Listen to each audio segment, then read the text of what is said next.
Ya tenemos en línea a Cecilia Méndez.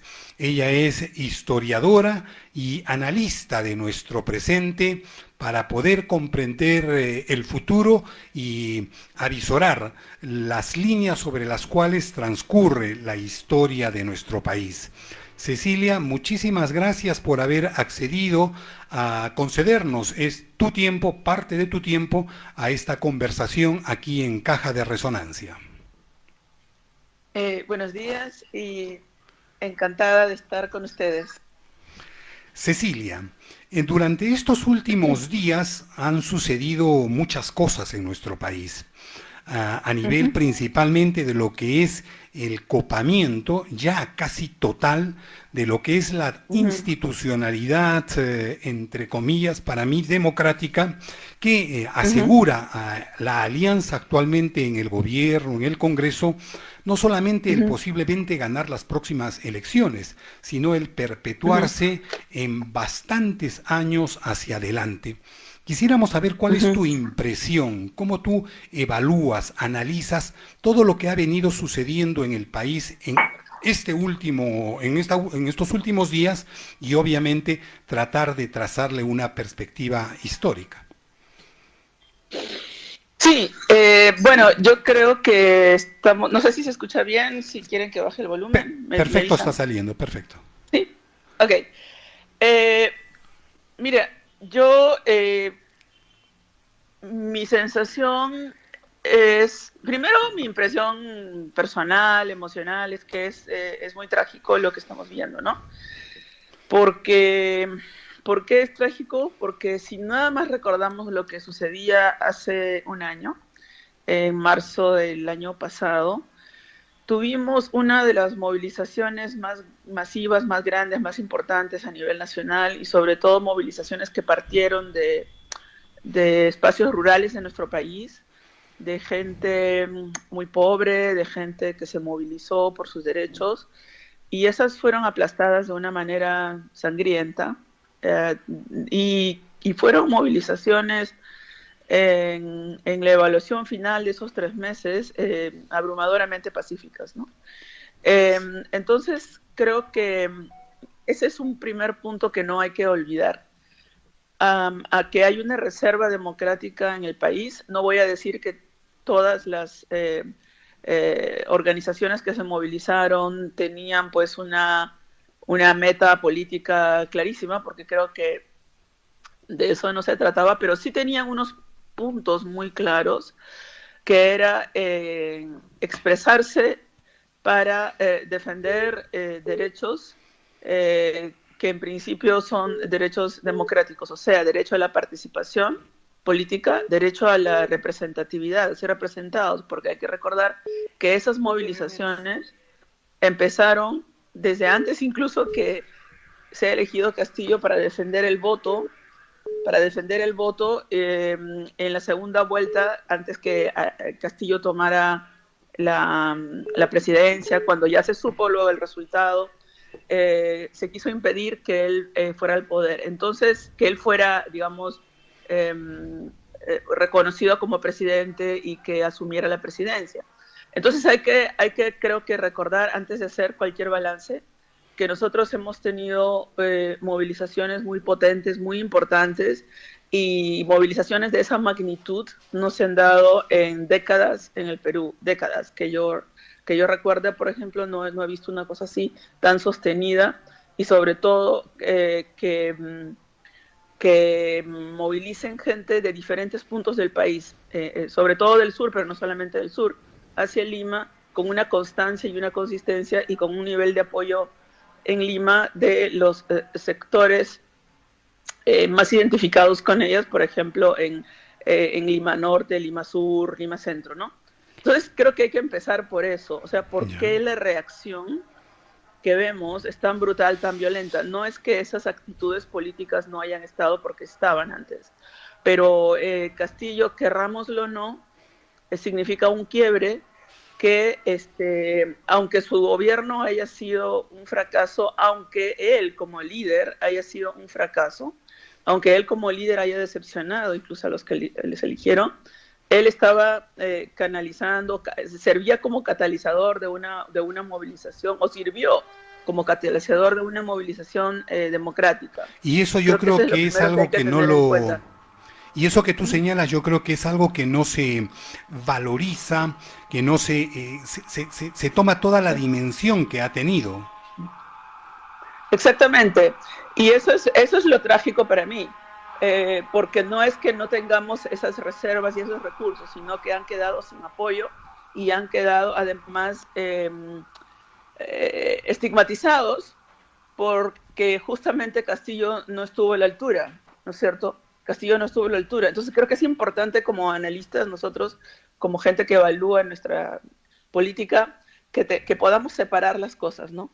Que podamos entender que Castillo más que nada era un símbolo, que Castillo era una esperanza para mucha gente, independientemente de lo que hizo o no hizo. Digamos, lo que está detrás de esa de Castillo es una movilización que justamente ha sido estigmatizada y tiene dificultad, quizá mucha gente, de procesar. Me refiero a gente, a ver, los analistas políticos, ¿no? Porque se ve mal que como que tú hables de esas movilizaciones, inmediatamente te puede asociar con que, Castillo, ¿no? Y como desde el comienzo fue tan estigmatizado, cuando en realidad no fue muy diferente de otros que asumen el poder, digamos, ¿no? Que Castillo es parte de nuestra sociedad.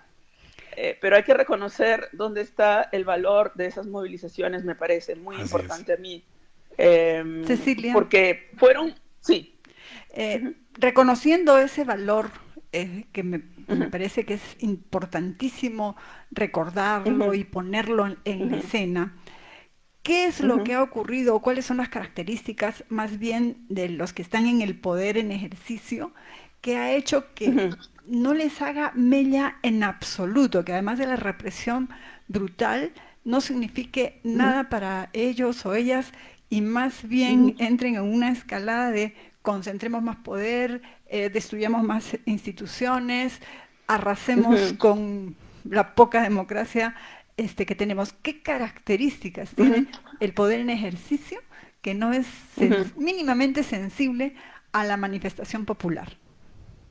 uh-huh. Bueno, yo creo que lo que estamos viendo es, como estamos viendo en otras partes del mundo, la radicalización de tendencias antidemocráticas de ultraderecha que actúan de esa manera porque creo que en primer lugar saben de su propia impopularidad. Se han dado cuenta que elección tras elección pierden o pierden con las justas, pero que no la tienen fácil porque en realidad la gente quiere otra cosa o la mayoría de la gente quiere otra cosa, quiere un cambio. Las elecciones una tras otra han estado mostrando que la gente sí quiere un cambio y ellos quieren un cambio para la continuidad, digamos, ¿no? Como lo que están haciendo con la Constitución, radicalizar más bien una continuidad. Y impedir que realmente exista un sistema democrático. O sea, ellos lo que quieren es mantener sus privilegios en el poder y creo que hay que pensarlo también dentro de una cultura política antidemocrática que es histórica en el Perú, ¿no?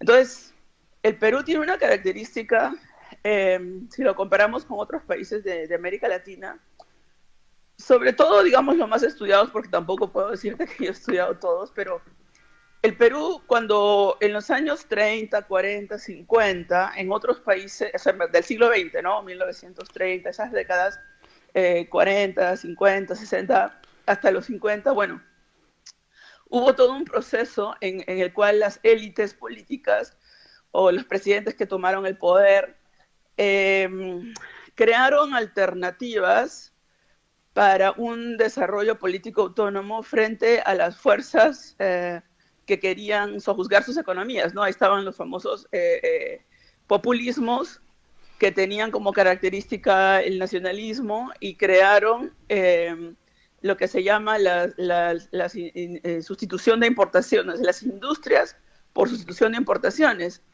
que lo que querían era crear una industria nacional para no depender de la industria extranjera, ¿no? Así es. En ese tiempo, el Perú no tuvo ese tipo de cambios que, digamos, incidieran en la necesidad de tener, por ejemplo, lo que era en esa época clave, una industria nacional para depender menos del extranjero. Entonces el Perú recién los tuvo en los años 60, con Velasco, 70, bastante tarde, y lo tuvo a través de una dictadura, no lo tuvo por métodos democráticos, porque en realidad en el Perú las élites políticas han tenido una resistencia muy grande a los cambios. Entonces nosotros hemos tenido, y eso lo ha estudiado también Francisco Durán, ¿no? Hace poco una entrevista a un intelectual que trabajó con él, de un libro que han sacado con trabajos de él también, que habla del carácter de la élite peruana, que tiene esas características particulares, ¿no?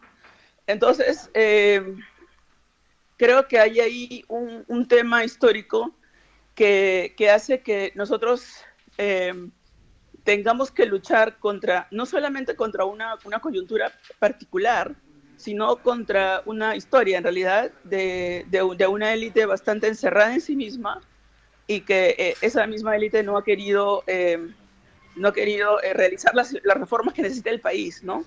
Entonces, por eso es que las dictaduras han tenido éxito, porque la gente no ha, las reformas que el Perú ha necesitado, de alguna manera, las han hecho las dictaduras, ¿no?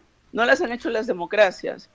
Si vemos a Velasco, la reforma agraria, reforma educativa, si vemos el propio Fujimori hizo reformas que fueron populares, ¿no?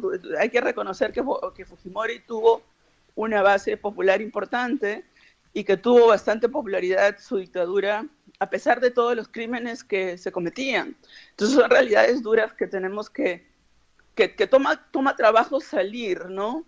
Y por eso creo, al menos, que el rol de nosotros, los intelectuales, es apuntar hacia donde está lo democrático, ¿no? Y creo que es un poco lo que puedo decir.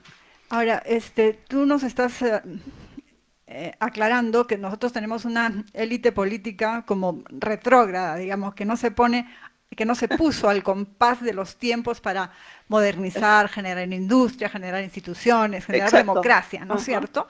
Pero también nos decías hace un momento que hay una corriente mundial, digamos, también que va con los pasos hacia atrás, ¿no? Que va siendo conservadora, que va siendo, ¿no es cierto?, menos democrática, o que va aboliendo la democrática, más o menos. ¿Tú dirías que este escenario es, digamos, un escenario en el cual no vamos a tener liderazgos para salir? Porque si a nivel popular el movimiento ha sido de alguna manera, digamos, bloqueado, frenado, y a nivel de las élites, digamos, no hay nada que esperar, y los intelectuales están como dispersos. ¿Por dónde verías tú que, digamos, se podría estar gestando una salida? O la otra es, tan fuerte se vio la amenaza de lo que representaba Castillo, que vieron en peligro la posibilidad de sus privilegios y de su modelo. Sí, yo creo que esas dos puntualizaciones son importantes. Yo no tengo una varita mágica, obvio, pero creo que cada uno tiene que hacer lo suyo, como ustedes están haciendo con la radio.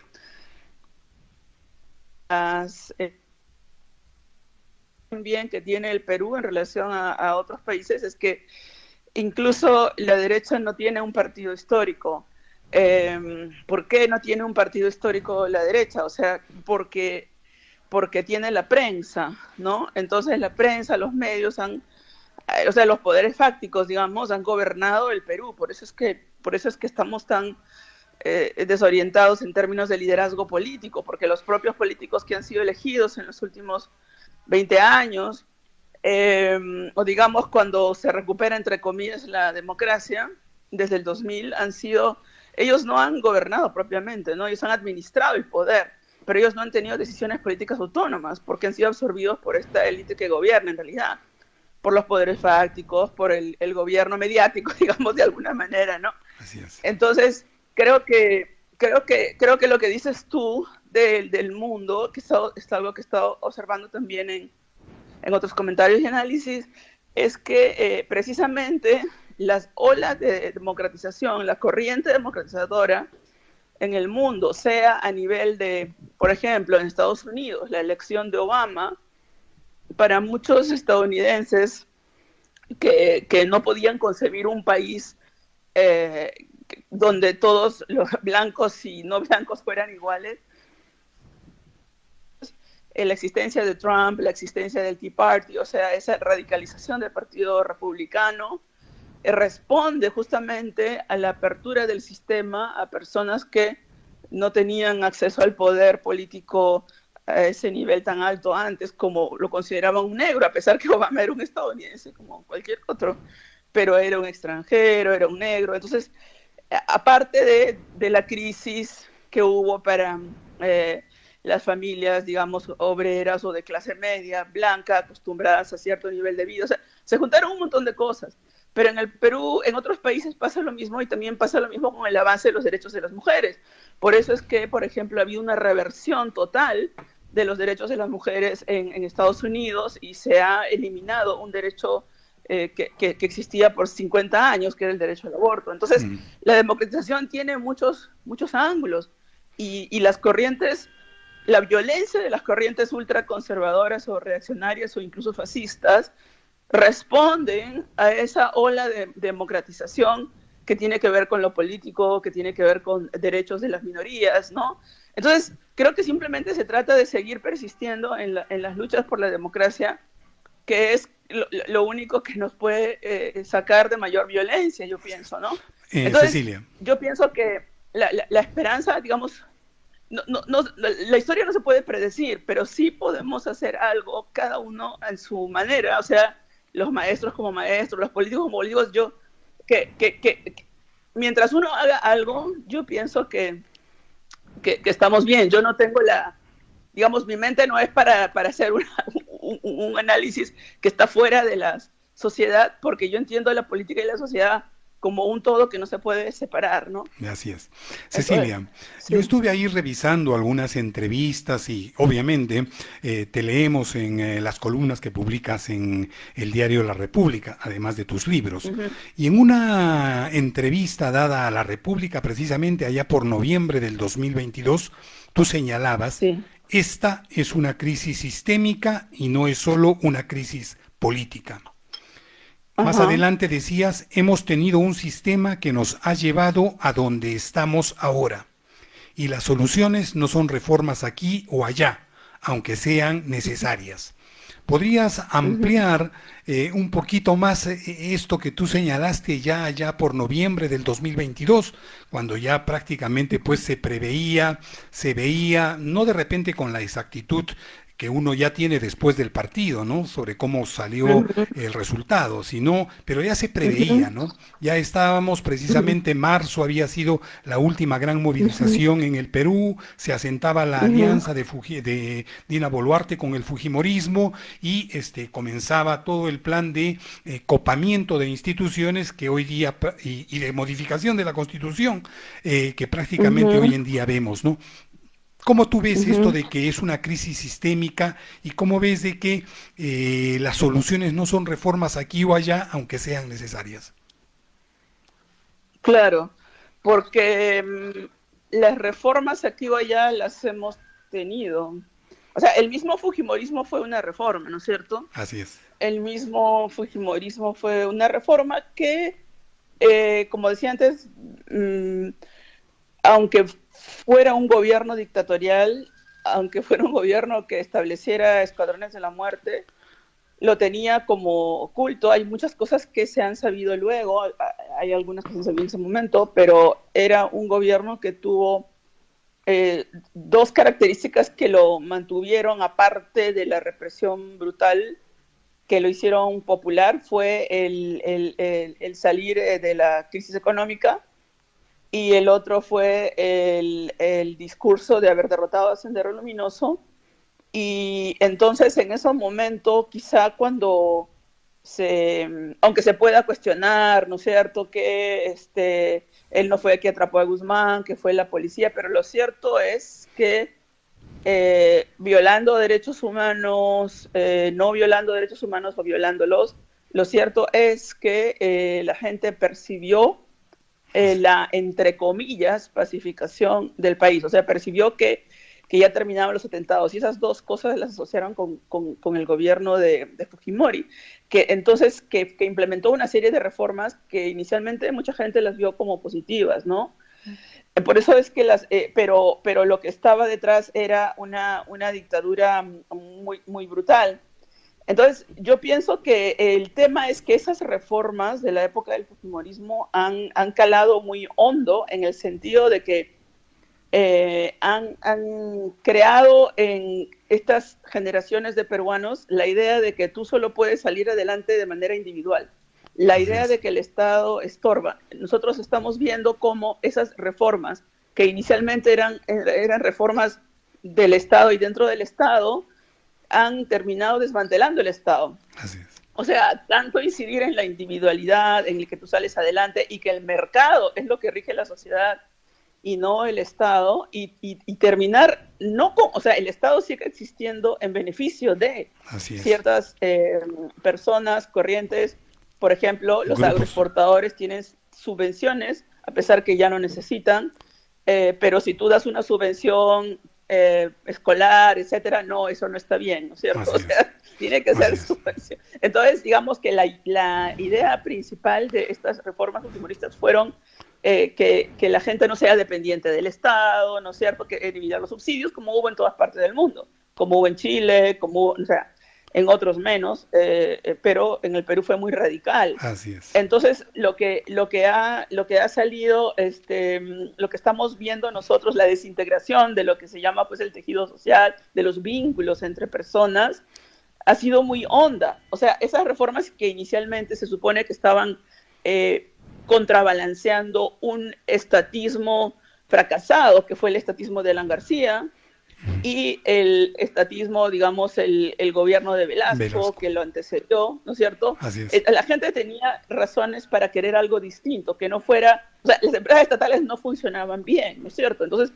inicialmente, toda esta, la inyección de capital privado, la privatización, se veía como un progreso. Y ahora vemos los riesgos y los problemas que tienen llevar ese sistema de individualismo y de la simplemente actuar por lucro privado sin nada más, ¿no? Creo que esto es lo que se ha llevado prácticamente el radicalismo con el que se ha llevado la política de privatizaciones, la política de maldecir al Estado cuando es para las mayorías, pero sí beneficiarlo cuando es para la minoría.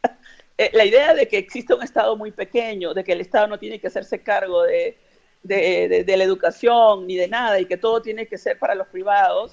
Entonces creo que eso ha ayudado, junto con otras tendencias previas que tenía la cultura política peruana y la sociedad, el autoritarismo, ha llevado a esto lo que estamos viviendo, ¿no? A una desintegración de los vínculos sociales, de la solidaridad, que es justamente lo que las movilizaciones de enero a marzo trataban de restaurar. O sea, hay que recordar que lo que se atacó, por ejemplo, por poner un ejemplo de lo que pone en peligro la continuidad del sistema que nos ha desintegrado, por eso es que yo no sé qué nos pueden ofrecer si ya cayó ese sistema, si ya no nos pueden ofrecer ni estabilidad económica, ni, entre comillas, paz, ¿no? Porque la violencia sigue de otras maneras, la gente sigue muriendo por las mafias, por la, digamos, por las, ¿cómo se llama? La violencia urbana, y sigue muriendo porque